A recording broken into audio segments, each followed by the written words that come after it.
This Christmas, the global news cycle is serving up a serious, persistent paradox. On one hand, you see global markets, especially in the West, and they're suggesting what looks like genuine, if sometimes unstable, growth. It's a kind of fragile prosperity.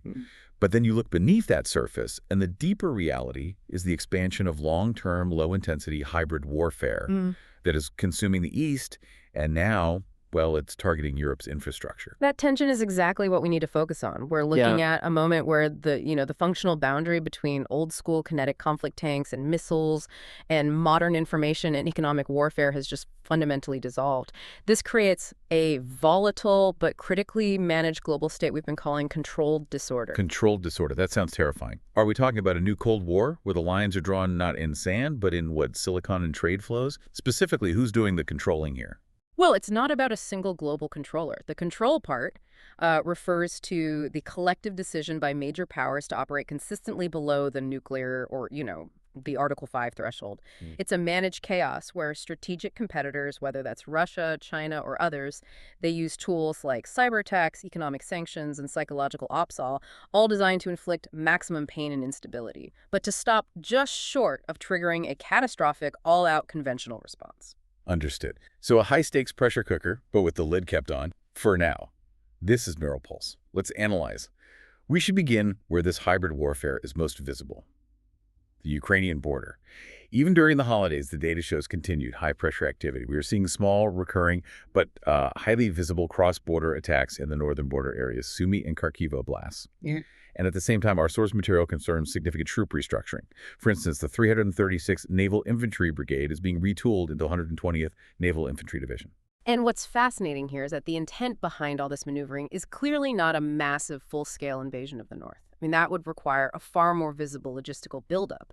Instead, this is a sophisticated, very directed cognitive warfare campaign.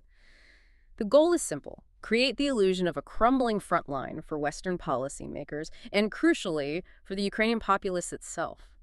Why focus so heavily on the psychological front now? I mean, what's the timeline they're working toward? They're generating strategic leverage ahead of potential Trump-era peace talks. If Moscow can successfully seed the narrative that the current Ukrainian government is, incapable of securing its own northern territories, even if the actual territorial gains are zero, it weakens Kyiv's negotiating position, and it further erodes Western public support for long-term funding. It's the perception of defeat that matters, not the reality on the ground. That intent is immediately exposed when you look at the hard numbers. Despite this constant pressure, these costly feints, Russia is achieving only minimal territorial gains in the east. Our data shows they're averaging about 176 square miles per month. That's tiny. It is negligible, and that 176 square miles is paid for in massive human cost. If you just calculate the pace, capturing the remaining 22% of the Donetsk region alone would require at least another year of this grinding warfare and, chillingly, an estimated 400,000 additional casualties. This is a tactical defeat generating a strategic victory narrative. Hold on. 400,000 casualties for a negligible gain. Why would they keep pushing that hard if the territorial gains are that minimal? Is it just a morale drain on their own forces? Because the goal isn't necessarily the territory right now, it's the political disruption. And we see this not just in the troop numbers, but in their targeted cruelty. Russian military bloggers are aggressively pushing claims of mass desertion, and we've seen the calculated action of forcibly removing civilians from Sumy Oblast. That specific action acts as a kind of terrorism-like measure. It's designed to export fear and psychological pressure across Ukraine, signaling that the government can't guarantee the safety of its citizens, even hundreds of miles from the main front. And that blurring of the line, between a kinetic threat and psychological pressure, it leads us directly to the non-kinetic front in Europe. When territory is too costly to take, you attack public confidence, and you do it digitally. And the data there is alarming, especially because of the timing. Over the critical holiday period from December 22nd to the 25th, France's National Postal Service, La Poste, and its banking arm, La Banque Postale, suffered a major sustained DDoS attack. A crippling attack that paralyzed online banking and vital digital ID services across the entire country. Right. Imagine trying to track your kids' Christmas presents or access your emergency funds when La Poste just goes dark. This wasn't just a technical hit, it was a psychological punch in the gut delivered during the absolute peak season for logistics and financial settlement. It's a classic gray zone attack. And it was claimed by a named threat actor. Yes. The pro-Russian group, no name 05716, claimed responsibility. They cited French support for Ukraine. But the key strategic takeaway is the careful calibration. The attack targeted the artery of citizen life finance logistics to cause significant disruption, but deliberately without crossing the threshold for NATO Article 5. It tests the limits of that controlled disorder. Although the digital services were paralyzed, the resilience data is important here and maybe a small relief. Poste did note that their physical post offices and ATMs remained operational. And this highlights what we call the digitalization paradox. Infrastructure that's optimized entirely for high efficiency and online access is often, at the same time, highly vulnerable to single points of failure.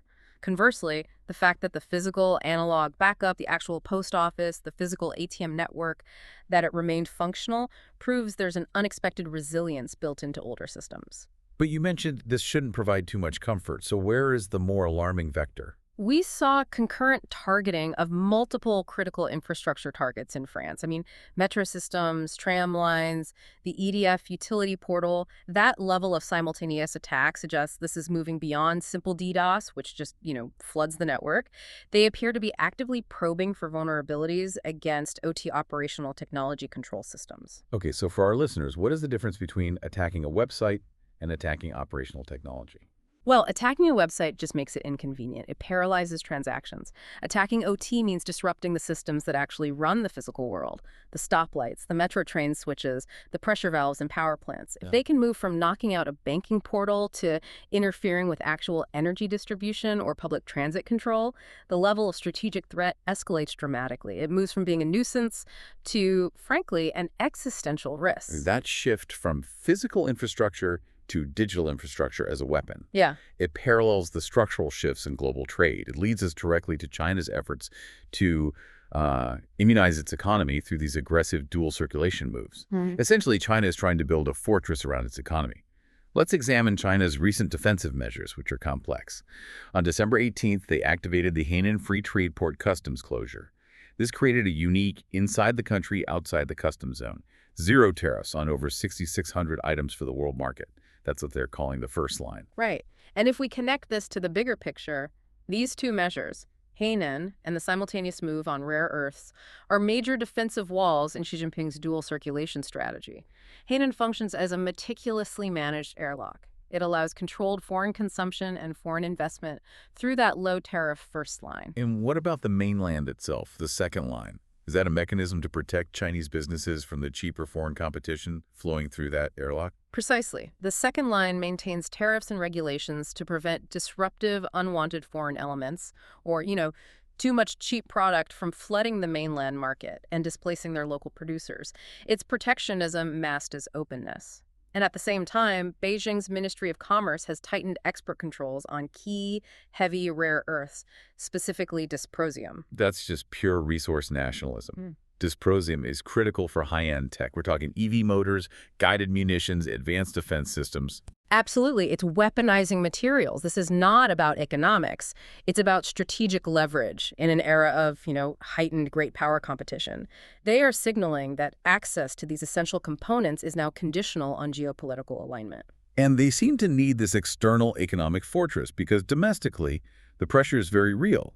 We can confirm that China's economy remains structurally weak. Internal demand is lagging significantly. The property crisis is unsolved. Expanding domestic consumption through a mechanism like Hainan is now a top strategic priority for them. This creates a really critical strategic paradox. Openness through closure. While the Hainan airlock protects the mainland economy from foreign instability, the restriction on rare earths carries a high risk of what we call the boomerang effect. It is the most immediate incentive for the West, particularly the U.S. and Europe, to throw massive investment at finding alternative sources and diversifying supply chains away from China entirely. And China's aggressive stance on both trade and technology inevitably forces key regional allies, like Japan, to fundamentally rethink their security doctrines. They have to decide whether they can rely on the old defensive posturing. And that brings us to Tokyo. Right, Japan is facing this dual tension, internal vulnerability and external provocation. The December 23rd water leak at the decommissioned Fujian nuclear reactor, though limited in its impact, it gave China an immediate platform to politically attack Japan's nuclear safety management. Yet despite this, Prime Minister Takaichi's approval remains high. The domestic support is crucial here. Takaichi's administration is clearly using external pressure, whether it's Chinese rhetoric or high domestic electricity costs, to consolidate support for a strong state agenda. The public acceptance for restarting nuclear power, which stands at 63%, that's a major tailwind for stability. The core policy shift, however, is the cabinet's recent approval of a new cybersecurity strategy that officially embraces active cyber defense. That is a historic pivot. For our listener, can you define what that policy change actually means on the ground? It means Japan is moving beyond just defense. It's authorization for preemptive measures. Historically, Japanese security law confined them to, defending their own network. Now they are authorized for the neutralization of attacker servers. This is a significant move beyond Japan's traditional, purely defensive posture. So when Japan says active cyber defense, they aren't just putting up a shield anymore. They're saying, we're now authorized to find the foreign server attacking us and shut it down ourselves. That changes the entire security equation in Asia. The implications are monumental. This geopolitical pivot is moving Japan toward becoming a state with offensive, quasi-military capabilities in cyberspace. Their aim is likely achieving an intelligence sharing status closer to the Five Eyes nations, the US, UK, Canada, Australia, and New Zealand. This is Japan positioning itself as a strategic cyber ally capable of hitting back. The risk, however, remains their Achilles heel: chronic management issues and aging infrastructure like the Fujian reactor, which, despite public support for nuclear energy, continues to provide fuel for critics. And while Asia recalibrates its security based on Chinese and internal actions, the largest economic force globally, the U.S., is injecting massive domestic stimulus that carries its own high-stakes risks. This shifts the focus back to the economic side of controlled disorder. Let's detail the facts of the One Big Beautiful Bill Act, or OBBA, which is now taking effect. The key provisions are aimed directly at boosting disposable income. We're looking at a tax exemption of up to $25,000 on tip income, up to $12,500 on overtime pay, and a significant measure up to $10,000 for interest paid on U.S.-made auto loans. This bill is effectively pouring powerful fiscal gasoline directly onto consumer demand. That tip and overtime exemption is designed to keep consumer spending buoyant, particularly among middle and lower income earners. But this is all happening while supply constraints, specifically import tariffs and labor shortages due to restrictive immigration policy, remain firmly in place. And if demand is massively boosted while supply remains constrained, we know what happens next. The Congressional Budget Office, the CBO, estimates this bill will balloon the deficit by $3.4 trillion over the next decade. Right. And that massive fiscal boost is creating what you could call an inflationary time bomb.